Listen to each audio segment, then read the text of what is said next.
becoming ultra wealthy isn't going to happen for us.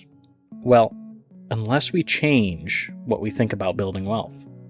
And even then, probably not going to happen. I know, super positive vibes to start a video, right? Well, today's video breaks down why becoming ultra wealthy probably isn't in the cards for most of us, but that's still no reason to give up. Join me as we look at the key difference between standard savings and building generational wealth. Are you saving your way into a trap? Not because saving is bad, please, I don't want you thinking that from watching this video. The trap is believing that saving alone is a complete wealth building plan.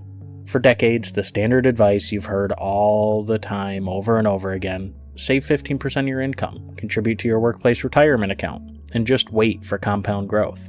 That advice can absolutely help you retire, and is still fairly true today. But it probably won't move an ordinary salaried worker into the wealthiest 10% of American households. And the reason is not that a 401k is useless.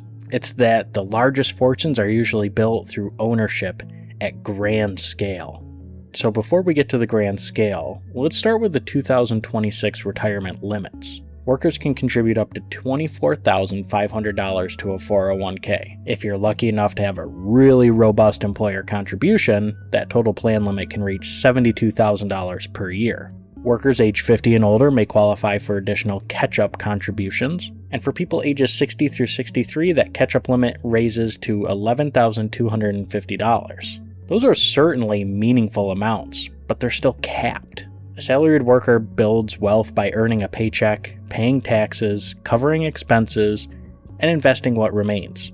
To invest more next year, that person usually has to earn more, spend less, or some kind of mixture of both. But circling back to our ownership at scale, an owner can benefit from a different kind of growth. They own company stock, real estate, or part of a private business. If that asset becomes more valuable, their existing ownership can grow without them contributing the same amount of new cash. Now, this is where the conversation often becomes misleading. A 401k invested in stocks is ownership. You're buying small pieces of real companies, and those investments can grow for decades. The difference is scale here. Most workers purchase ownership slowly from each paycheck. A founder or early investor may already own a large percentage of an asset before its value takes off or even reaches the public. Imagine one worker invests $10,000 every year. That's disciplined and can create real wealth. But imagine someone owns 20% of a business that grows from being worth $1 million to $100 million. Their stake raises from $200,000 to $20 million without them personally depositing another $19.8 million of their cash into the business. That's why saving and large-scale ownership can produce completely different outcomes. It also explains why stock market booms can widen the wealth gap, just as we're seeing today. Recent Gallup polls found that 87% of Americans in households earning at least $100,000 own stock. Among households earning less than $50,000, only 28% do. So higher income households are far more likely to benefit when markets rise. But participation is only part of the story. The amount owned matters even more. Federal Reserve data shows that the wealthiest 1% hold roughly half of corporate stocks and mutual fund shares. The bottom half of the country holds about 1%. So when the market gains trillions of dollars, that wealth does not spread evenly. Most of it flows to the households that already own the largest portfolios. Middle-class families often hold much of their wealth in their homes. And that can be really valuable. But a home is much harder to sell in pieces, does not produce the same kind of liquid market gains, and still comes with taxes, maintenance, and of course, debt. Lower income families may own a car and household items, but very little in investments that can compound. This is why the wealth gap is not only about income, and why pushing for higher wages is only one piece to an expanding puzzle. It's also about who owns the assets that keep becoming more valuable.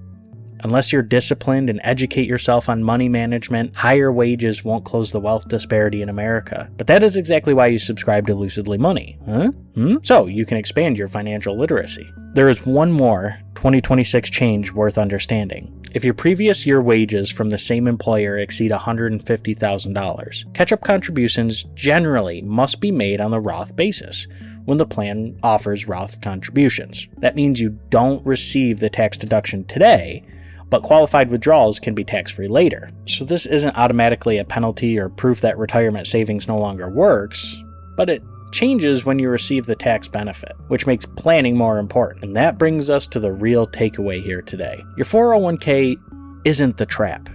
Treating it as your only entire wealth strategy just might be. Use retirement savings as the foundation.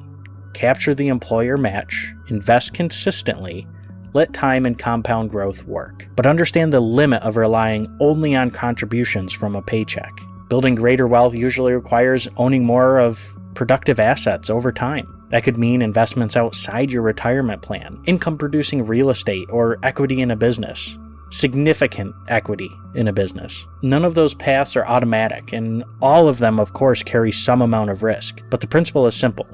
Saving helps you buy assets. Ownership of those assets is what allows those to grow beyond the size of your next paycheck. The goal is not to stop being a saver. The goal is to stop being only a saver.